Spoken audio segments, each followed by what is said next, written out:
आज की इस वीडियो में हम बात करने वाले हैं इलेक्ट्रीशियन के सीबीटी एग्ज़ाम पेपर के बारे में।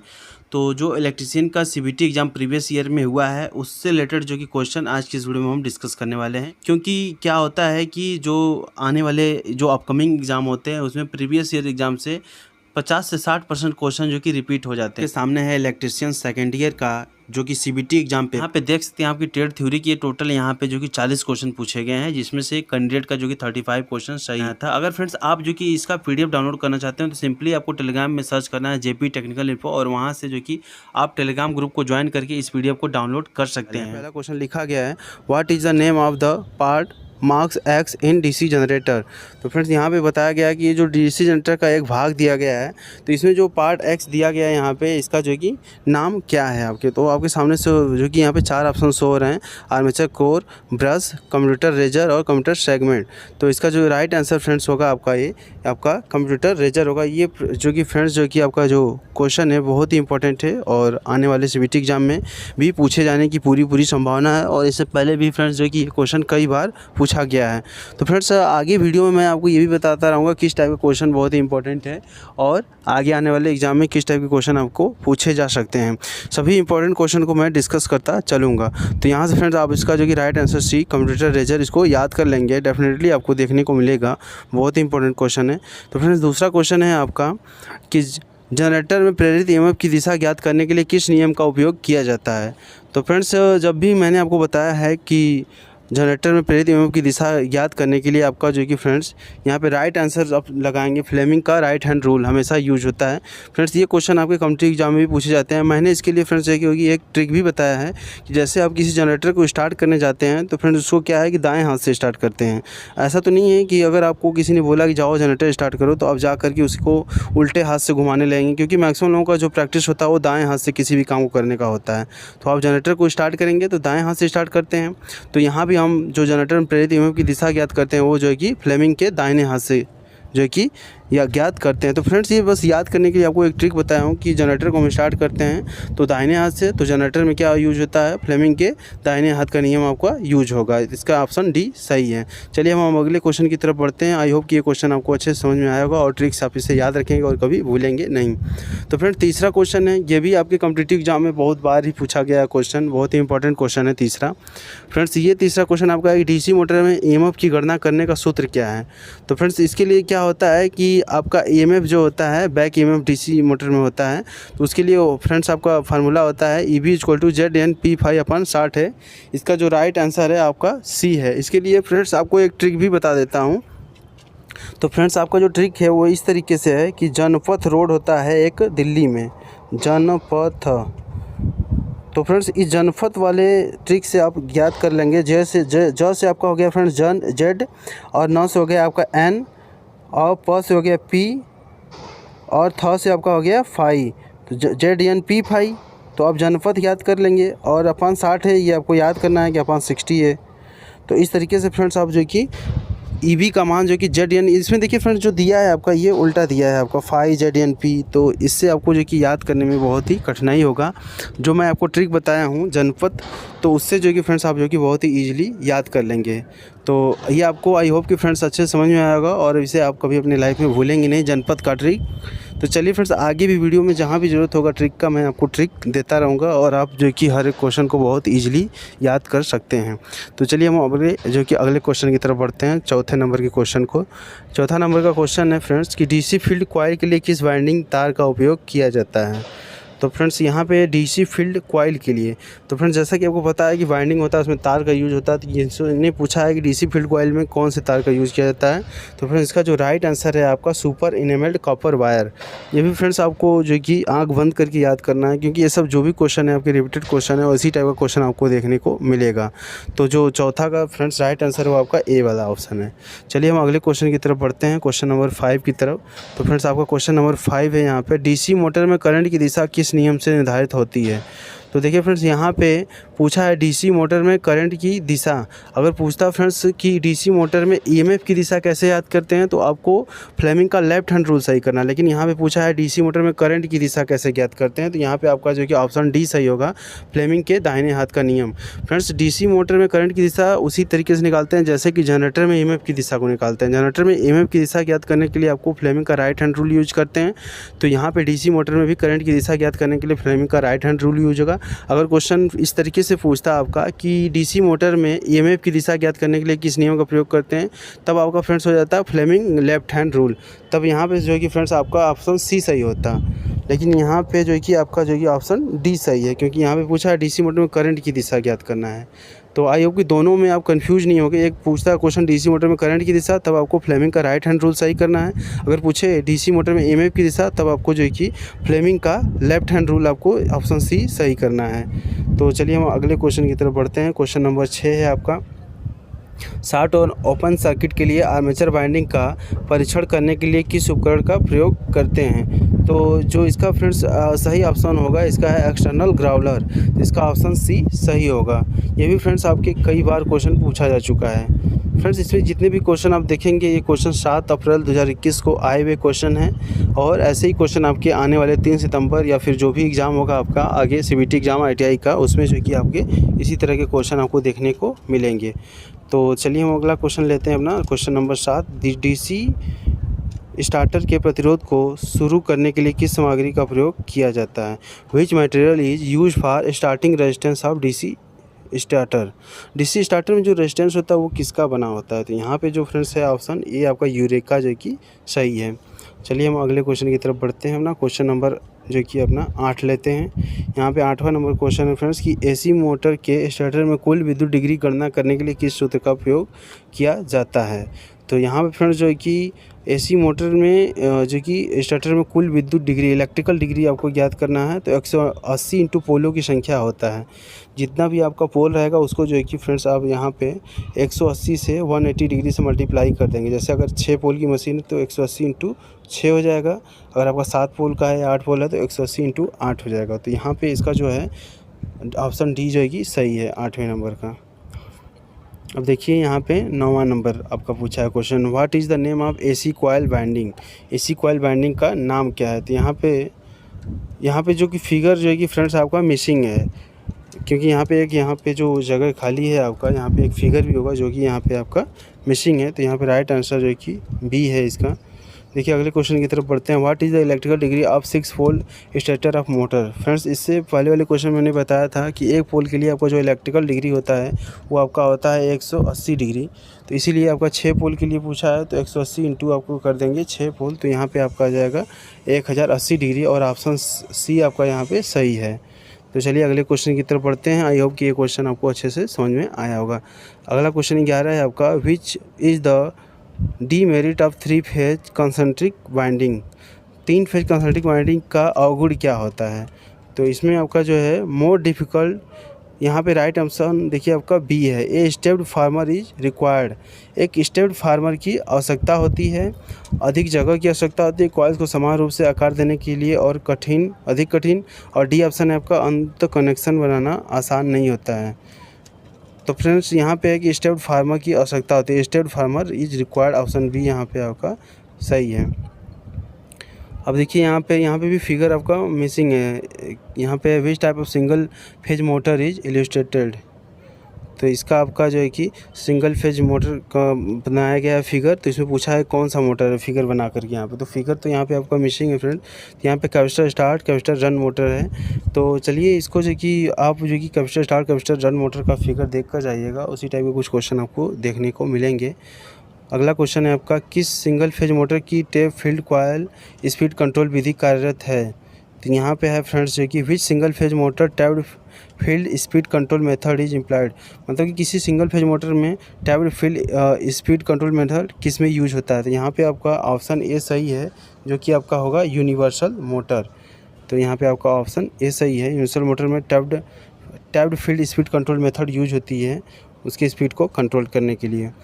ऑप्शन 14 है आपका फ्रेंड्स। क्वेश्चन नंबर 14 है, what is the working principle of single phase induction motor. तो सिंगल फेज इंडक्शन मोटर, ये वाला क्वेश्चन फ्रेंड्स आपका VBI क्वेश्चन है, वेरी वेरी इंपॉर्टेंट क्वेश्चन है। इस टाइप का क्वेश्चन फ्रेंड्स आपका जो कि एग्जाम में बहुतों बार पूछा गया है। तो ये इसका जो होता है, सिंगल फेज इंडक्शन मोटर आपका लेंज लॉ पे काम करता है, इसलिए ऑप्शन ये यहाँ पे सही होगा। फिर देखिए अगला क्वेश्चन है, which is the application of universal motor. Universal motor का एप्लीकेशन क्या होता है। तो जो हमारे घरों में फ्रेंड्स मिक्सर यूज होता है, जिसमें मसाले या जो कुछ भी पीसा जाता है, तो उसमें क्या है कि आपका यूनिवर्सल मोटर ही मिक्सर में लगा होता है। तो यहाँ पे ऑप्शन बी आपका सही है कि यूनिवर्सल मोटर का यूज हमारे मिक्सर में होता है। अल्टरनेटर को कैसे रेटेड किया जाता है, मतलब अल्टरनेटर की रेटिंग क्या होती है। तो ये फ्रेंड्स आपके कॉम्पिटिटिव एग्जाम में पूछा जाता है। अल्टरनेटर का रेटिंग जो होता है हमेशा KVA में होता है, इसलिए आपको इस क्वेश्चन को हमेशा याद रखना है। अब देखिए अगला क्वेश्चन है आपका, what is the advantage of using rotating field type alternator. Alternator में रोटेटिंग फील्ड टाइप यूज करने का क्या, उसका फ़ायदा क्या होता है। तो देखिए यहाँ पे जो फ्रेंड्स है ऑप्शन डी यहाँ पे सही है। अब बाकी के ऑप्शन आप जो कि इसको पढ़ सकते हैं। पहला ऑप्शन है आपका, क्षेत्र में दोष का पता लगाना आसान है। अल्टरनेटर के साथ लोड को कनेक्ट करना आसान है। दौड़ने के दौरान गर्मी को फैलाना आसान है। 2 स्लिप रिंगों की आवश्यकता होती है, चाहे फेजों की संख्या कितनी भी हो। तो यहाँ पे फ्रेंड्स जो आपका सही आंसर है वो आपका ऑप्शन डी यहाँ पे सही है। इसमें जो है कि 2 स्लिप रिंग की आवश्यकता होती है, चाहे आपके 3 फेज हो या फिर इससे ज़्यादा फेज हो। तो देखिए आपका यहाँ पे भी फिगर जो कि आपका मिसिंग है। चलिए अगले क्वेश्चन को हम जो कि देखते हैं, सिंक्रोनस मोटर का मुख्य अनुप्रयोग कौन सा है। तो यहाँ पूछा है सिंक्रोनस मोटर का मेन यूज क्या है। तो देखिए फ्रेंड्स यहाँ पे सिंक्रोनस मोटर का जो हम यूज़ करते हैं, किस में करते हैं, लिफ्ट में करते हैं नहीं, वहाँ पे जो कि आपका DC सीरीज मोटर लिफ्ट में यूज होता है। कागज़ रोलिंग मिलों में नहीं, वहाँ पे शंट मोटर यूज होता है। आपका AC से DC कन्वर्टर में नहीं, ऐसा नहीं है आपका, वहाँ पे जो कि आपका इन्वर्टर यूज करते हैं। पावर फैक्टर करेक्शन डिवाइस है, जी हाँ फ्रेंड्स, आपका सिंक्रोनस मोटर इंडस्ट्री में क्या होता है, पावर फैक्टर लो होता है। तो पावर फैक्टर लो से क्या होता है कि हमारे कई तरीके लॉसेस होते हैं। तो उसी लॉसेस को कम करने के लिए हमें क्या होता है कि पावर फैक्टर को इम्प्रूव करना होता है, लगभग आपको 1 के करीब मेंटेन करना होता है। तो इसके लिए सिंक्रोनस मोटर का यूज करते हैं हम। तो सिंक्रोनस मोटर को जब ओवर एक्साइटेड कर देते हैं तो वो क्या होता है, एज अ सिंक्रोनस कंडेंसर की तरह यूज होता है और हमारा पावर फैक्टर इंप्रूवमेंट हो जाता है। देखिए अगले क्वेश्चन की तरफ हम लोग बढ़ते हैं, जो 20 नंबर का क्वेश्चन है कि मोटर जनरेटर सेट का लाभ क्या है। तो यहाँ पे फ्रेंड्स जो है कि क्या होता है, वो शोरहीन होता है, उच्च दक्षता होता है, या कम रखरखाव की आवश्यकता होती है, या DC आउटपुट वोल्टेज को आसानी से नियंत्रित किया जा सकता है। तो यहाँ पे क्या है कि उसके DC को आसानी से कम या ज़्यादा किया जा सकता है, कंट्रोल किया जा सकता है। तो यहाँ पे ऑप्शन डी इसका सही है। वीडियो में आगे बढ़ने से पहले फ्रेंड्स जो कि आपको बता दें कि इससे पहले कुछ ऐसे क्वेश्चन थे जिनका फिगर जो कि मिसिंग था। तो मैंने जो कि दूसरे आंसर शीट से उसको निकाला है और यहाँ पे आपको जो कि दिखाने वाला हूँ कि वो कौन सा क्वेश्चन था जिसका फिगर जो कि मिसिंग था। हो ना हो फ्रेंड्स जो कि ये क्वेश्चन आपको आने वाले CBT एग्जाम में देखने को मिल जाए तो इससे आपका कोई नुकसान नहीं होगा। तो यहाँ पर आप इस क्वेश्चन को देख लीजिए और इसे याद भी कर लीजिए, स्क्रीनशॉट ले लीजिए एक। यहाँ पर फ्रेंड्स है कि what is the name of AC coil binding. AC coil binding का नाम क्या है। तो यहाँ पे देखिए राइट ऑप्शन आपका है option B, whole coil binding है। और पहला है half coil binding, single layer binding, और डी ऑप्शन है डबल लेयर बाइंडिंग। तो यहाँ पे जो सही ऑप्शन है फ्रेंड्स आपका यहाँ पे ऑप्शन बी सही है। तो होल कॉइल बाइंडिंग यहाँ पे आपका सही है। चलिए कुछ और क्वेश्चन के फिगर मिस थे, उसको भी हम यहाँ पे देख लेते हैं। यहाँ पे आप देख सकते हैं क्वेश्चन नंबर 12 का भी फिगर मिस था। उसमें पूछा गया था कि which type of single phase motor is illustrated. किस जो फिगर है यहाँ पे दिखाया गया है, इसमें कोई जो कि किस टाइप का सिंगल फेज मोटर को दिखाया गया है। तो यहाँ पे राइट ऑप्शन आपका क्या है, ऑप्शन डी है capacitor start capacitor run motor. क्योंकि फ्रेंड्स यहाँ पे देख सकते हैं कि यहाँ पे एक कैपेसिटर यहाँ स्टार्ट होता है जो C1 है, और C2 क्या होता है उससे रन होता है। 2 कैपेसिटर यहाँ पे लगे हुए हैं। तो ये क्या है, यहाँ पे capacitor start capacitor run motor है। जब मोटर रनिंग में हो जाता है तो ये जो कैपेसिटर है आपका वो जो है कि अपने आप जो कि स्टार्टिंग वाइंडिंग को डिस्कनेक्ट कर देता है। यहाँ पे देख सकते हैं फ्रेंड्स कि यहाँ पे ऑप्शन में 4 ऑप्शन है, यूनिवर्सल मोटर है, परमानेंट कैपेसिटर मोटर है, कैपेसिटर स्टार्ट इंडक्शन मोटर। तो यहाँ पे option D capacitor start capacitor run motor, option D यहाँ पे आपका सही है। यहाँ पे फ्रेंड्स देखिए इस क्वेश्चन का भी जो कि फिगर मिसिंग था। तो इसमें पूछा गया है what is the function of the part marked x of the rotary converter. Rotary converter में जो यहाँ पे एक्स से मार्किंग है इसका नाम क्या है। तो यहाँ पे 4 ऑप्शन है आपको, convert AC to DC, reduce voltage drop, helps the deliver without noise. ये क्या काम करता है जो एक्स से मार्क है आपका। तो फ्रेंड्स ये क्या है आपका जो एक्स मार्किंग है, आपकी जानकारी के लिए बता दूं कि एक कम्यूटेटर है। इसमें देखिए ऑप्शन डी है आपका, collect the delivered direct current, वितरित थेट विद्युतीय प्रवाह संकलित कर। तो फ्रेंड्स यहाँ पे ऑप्शन डी आपका सही है। यहाँ पे ये कम्यूटेटर होता है ये। तो फ्रेंड्स ये क्या होता है हमारा जो कि ये जो करंट होता है डीसी करंट उसको जो कि कलेक्ट करता है और डीसी को क्या है एसी में कन्वर्ट करता है। तो चलिए फ्रेंड्स, हमारा जो कि अब यहाँ पे अब अगले क्वेश्चन की तरफ बढ़ते हैं। यहाँ पे जो कि 20 तक का क्वेश्चन जो कि आपका यहाँ पे डिस्कस हो गया था। अब हम क्वेश्चन नंबर 21 पे आएंगे। तो यहाँ पे फ्रेंड्स आपका क्वेश्चन नंबर 21 है आपके सामने। तो क्वेश्चन नंबर 21 में आप देख सकते हैं कि what is the name of amplifier, amplifier का नाम क्या है। तो ये क्वेश्चन आपका जो कि कई बार पूछा गया है आपके आईटीआई के सीबीटी एग्जाम में। यहाँ पे राइट ऑप्शन क्या है आपका बी है, क्लास बी पुशफुल एम्पलीफायर है आपका। तो ये क्लास बी पुशफुल एम्पलीफायर, इसमें देख सकते हैं एक ट्रांजिस्टर क्या है एनपीएन यहाँ पे है, दूसरा ट्रांजिस्टर यहाँ पे है और यहाँ पे भी आप इसको जो कि याद कर लेंगे फिगर को कि क्या है, क्लास बी पुशफुल एम्पलीफायर है। चलिए अगले क्वेश्चन की तरफ हम बढ़ते हैं। देखिए फ्रेंड्स, अगला क्वेश्चन नंबर 22 है। बहुत ही इंपॉर्टेंट क्वेश्चन है, आपके कंपटीशन जो गवर्नमेंट जॉब है उसमें भी पूछा जाता है कई बार। तो अगला क्वेश्चन है आपका what is active component, active component क्या है आपका। तो इसमें देखिए ऑप्शन डी दिया है ट्रांजिस्टर। देखिए इसको हम याद कैसे करेंगे कि कौन सा एक्टिव है कौन सा पैसिव है। आपको फ्रेंड्स एक इसके लिए ट्रिक बताने वाला हूँ आज के इस वीडियो में। देखिए फ्रेंड्स, एक ट्रिक होता है आपका RLC, R L और C।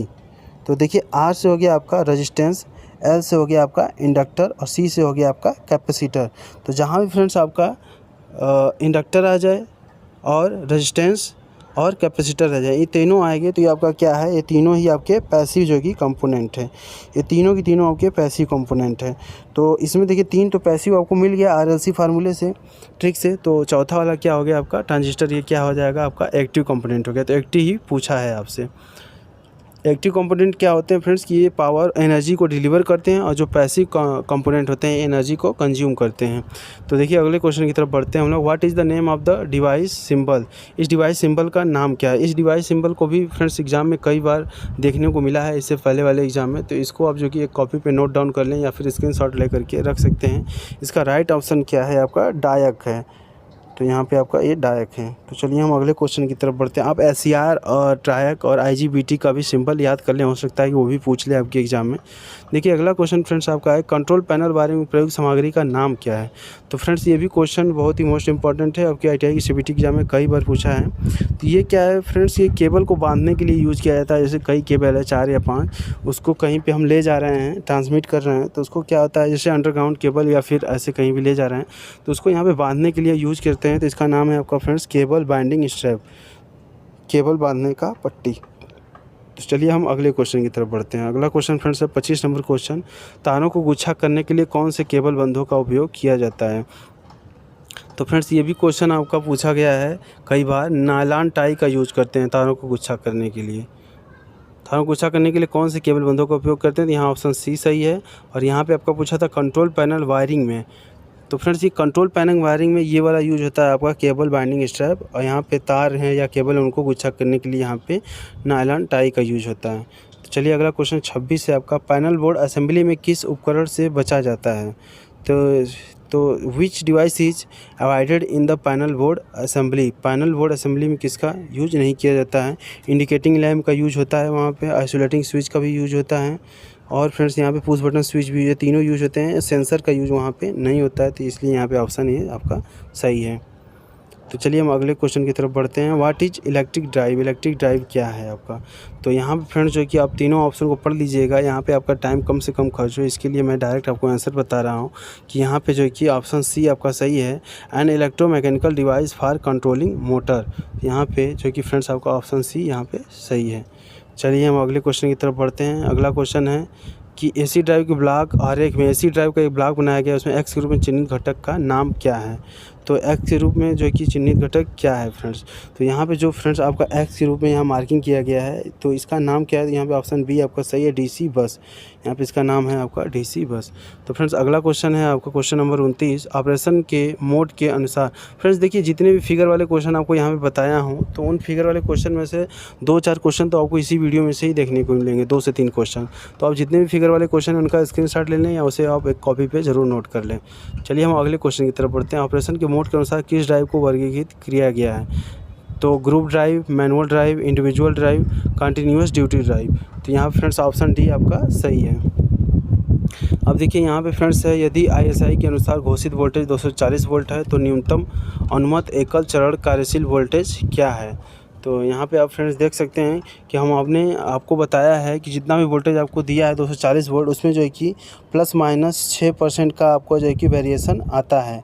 तो यहाँ पे 240 का जब प्लस माइनस 6% आप फ्रेंड्स निकालेंगे तो वो आएगा आपका जो है कि 12 वोल्ट। जब हम 240 में से 12 को माइनस करेंगे तो आपका वो आ जाएगा फ्रेंड्स यहाँ पे 228 वोल्ट। आपका ऑप्शन सही होगा। तो आप जो है कि फ्रेंड्स यहाँ पे परसेंटेज निकाल लीजिएगा। देखिए फ्रेंड्स, जो परसेंटेज निकालना होगा आपको ऐसे निकालेंगे, 240 का 6/100। तो इसको जैसे ही आप करेंगे फ्रेंड्स तो ये यहाँ पे आपका आएगा 12। तो 240 में से जब 12 माइनस करेंगे तो आपका 228 वोल्ट आएगा।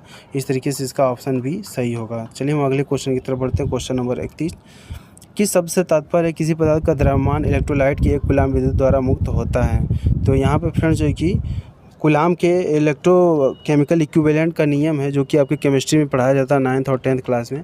तो उसी से रिलेटेड ये क्वेश्चन है। तो यहाँ पे जो ऑप्शन डी है, ये इलेक्ट्रोकेमिकल इक्विवेलेंट, ये आपका सही होगा। इलेक्ट्रोकेमिकल इक्विवेलेंट कहा है किसी शब्द से तात्पर्य किसी पदार्थ का द्रव्यमान इलेक्ट्रोलाइट से 1 कूलाम विद्युत द्वारा मुक्त होता है। इसके लिए फ्रेंड्स Z होता है, फार्मूला भी होता है Z MIT। तो फ्रेंड्स इस तरीके से आप जो कि Z IT होता है, M एक आपका क्या है, आपका जो कि कांस्टेंट है। तो इस फार्मूले से अब इस फार्मूले को फ्रेंड्स देख लीजिएगा और कंफर्म कर लीजिएगा कि ये फार्मूला सही है कि नहीं। मैंने तो एक आपको फॉर्मेट बताया कि इस टाइप से होता है friends, Z proportional to IT होता है। तो चलिए फ्रेंड्स हम जो कि अगले क्वेश्चन की तरफ बढ़ते हैं। अगला क्वेश्चन है फ्रेंड्स आपका जो कि what is the full form of abbreviation UPS। देखिए UPS का फुल फॉर्म पूछा है तो आप सभी को पता होगा अनलिमिटेड पावर सप्लाई होता है। तो यहाँ पे आपका ऑप्शन डी सही है। अगले क्वेश्चन हम लेते हैं, बहुत ही सिंपल क्वेश्चन था 33 नंबर कि देखिए निरंतर आउटपुट वोल्टेज का उत्पादन करने के लिए एक स्वचालित वोल्टेज स्टेबलाइजर्स में किस इलेक्ट्रॉनिक सर्किट का उपयोग किया जाता है। Rectifier circuit, amplifier circuit, oscillator circuit, feedback circuit. तो यहाँ पे फ्रेंड्स आएगा ऑप्शन बी आपका सही है, feedback, option D feedback circuit. देखिए अगला क्वेश्चन है आपका कि फोटोवोल्टाइक सेल बनाने के लिए प्रयुक्त सामग्री का नाम है। तो फ्रेंड्स ये हिंदी गलत लिखा है, यहाँ पे है फोटोवोल्टाइक सेल बनाने के लिए। तो फोटोवोल्टाइक सेल बनाने के लिए आपको सिलिकॉन यूज़ किया जाता है। ये आपका क्वेश्चन जो है कि बहुत ही इंपॉर्टेंट क्वेश्चन है, इसका जो है कि आप स्क्रीनशॉट ले लीजिएगा। चलिए हम बढ़ते हैं अपने अगले क्वेश्चन की तरफ। फ्रेंड्स अगला क्वेश्चन है आपका कि भी चीज़ कन्वेंशनल पावर जनरेशन पारंपरिक बिजली उत्पादन कौन सा है। तो फ्रेंड्स यहाँ पे आपको पूछा पारंपरिक बिजली उत्पादन कौन सा है। तो देखिए फ्रेंड्स यहाँ पे पारंपरिक बिजली उत्पादन जो है, इसके लिए आपका जो है कि ऑप्शन डी सही होगा। देखिए हम आपको बता देते हैं कि पारंपरिक क्या होता है और गैर परंपरागत क्या होता है। दो टाइप के भी आपके ऊर्जा के स्रोत होते हैं, एक होता है परंपरागत और एक होता है गैर पारंपरिक। तो देखिए पारंपरिक ऊर्जा स्रोत में क्या होता है कि ऐसे ऊर्जा स्रोत जो एक न एक दिन ख़त्म हो जाएंगे, मतलब वो जो है कि उनका जो क्वांटिटी है या जो भी उपलब्धता है वो नहीं रह पाएगी। जैसे कि आपका पेट्रोल हुआ, डीजल हुआ, केरोसिन हुआ। तो ये सब क्या है कि हमारे चट्टानों से प्राप्त होते हैं। तो ये क्या है, कभी न कभी जो है कि ये ख़त्म हो जाएंगे, इनका जो क्वांटिटी है वो हमें नहीं मिलेगा। तो इसलिए क्या है, ये पारंपरिक ऊर्जा स्रोत। एक होते हैं गैर पारंपरिक ऊर्जा स्रोत, जो कि फ्रेंड्स आपके जैसे सूर्य हो गया, हवा हो गया। तो ये सब क्या है, सूर्य हमेशा रहेगा और सूर्य से हमेशा हमको सोलर पैनल हुआ या सोलर हीटर हुआ या सोलर कुकर हुआ, इसके सोलर पैनल के थ्रू नॉर्मली जो कि हमें ऊर्जा मिलती रहती है। तो इसलिए क्या होता है कि जो सूर्य है वो होता है गैर पारंपरिक ऊर्जा स्रोत में होता है और उसका जो कि कभी भी वो वहाँ से जो उसका क्वांटिटी है या मात्रा है सूर्य का वो ख़त्म नहीं होगा, वो हमेशा रहेगा। तो यहाँ पे जो है कि देखिए पारंपरिक पूछा है तो पवन क्या है, पवन जो शक्ति अभी बताया आपको हवा से जो मिलते हैं वो हमेशा मिलता रहेगा। टाइडल मतलब होता है जो समुद्र में ज्वार भाटा आता है तो वो भी आपका हमेशा रहेगा।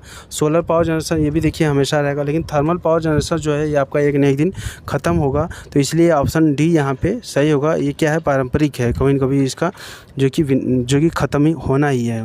अब देखिए आपका क्वेश्चन नंबर 36, आई मतलब होता है इंडियन इलेक्ट्रिसिटी रूल होता है कि नियमों के अनुसार मध्यम वोल्टेज घरेलू इंस्टॉलेशन में किन्हीं दो चालकों के बीच इंसुलेशन प्रतिरोध क्या होना चाहिए। दो कंडक्टर आपके जा रहे हैं तो उनके बीच में मिनिमम जो कि रेजिस्टेंस कितना होना चाहिए। तो यहाँ पे देखिए अनंत होना चाहिए, मोर देन 1 मेगा ओम होना चाहिए, मोर देन 2 मेगा ओम होना चाहिए, मोर देन 3 मेगा ओम होना चाहिए। तो यहाँ पे देखिए फ्रेंड्स आपका ऑप्शन जो कि बी सही है, मोर देन 2 मेगा ओम होना चाहिए, 2 मेगा ओम से अधिक होना चाहिए। और देखिए क्वेश्चन नंबर 37 की तरफ हम बढ़ते। तो फ्रेंड्स क्वेश्चन नंबर 37 है आपका, what is the name of insulator use in OH line, OH mean होता है ओवरहेड लाइन में, ओवरहेड लाइन में इस तरीके का जो इंसुलेटर यूज़ किया जाता है इसका नाम क्या है। तो ये भी क्वेश्चन आपके कई बार पूछे गए हैं।